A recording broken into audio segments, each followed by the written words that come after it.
2 tahun buron pakai nama Bang Toyib, pembunuh dan pengecor ASN di Palembang jualan es di Karawang.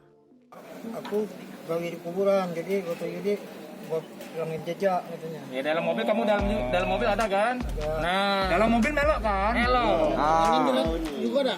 Ya, Yang di Taman Kenten itu melok kan? Nah, berputar-putar berapa kali kamu tuh? 2 kali 3 kali. Nah, oke. Jadi sempat muter-muter dulu melok dalam mobil. Ke Indomaret melok aja kok. Pelarian Nopi alias Aci akhirnya berakhir di Kabupaten Karawang, Jawa Barat. Mantan penjaga TPU Kandang Kawat Kota Palembang terpincang-pincang setelah kaki kanannya ditembak anggota Unit 1 Subdit 3 Jatan-Ras Polda Sumsel pada Kamis 2 September 2021 malam. Pria gaek ini adalah salah satu tersangka pembunuh Apianita ASN PUPR di Palembang pada 2019 lalu. Bukan hanya ikut membunuh, Nopi juga turut mengubur wanita tersebut. Petugas menangkap Nopi alias Aci di tempat persembunyiannya di Karawang, Jawa Barat.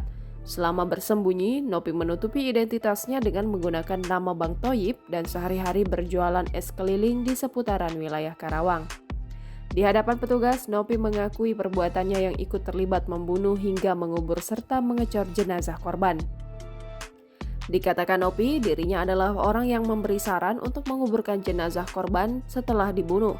Hal itu dilakukan dengan tujuan menghilangkan jejak.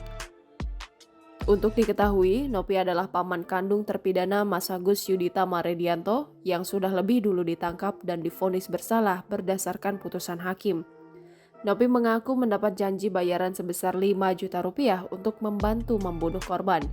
Namun uang tersebut baru diterima 1 juta rupiah dan sisanya belum diterima lantaran kasus pembunuhan yang mereka lakukan keburu terungkap. Sementara itu, Kasubdit 3 Jatan-Ras Polda Sumsel Kompol Christopher Panjaitan mengatakan, Nopi terancam dijerat dengan pasal 340 KUHP tentang pembunuhan berencana.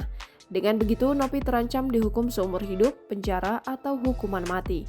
Seperti diketahui, kasus pembunuhan sadis yang menimpa Apianita sempat menghebohkan masyarakat.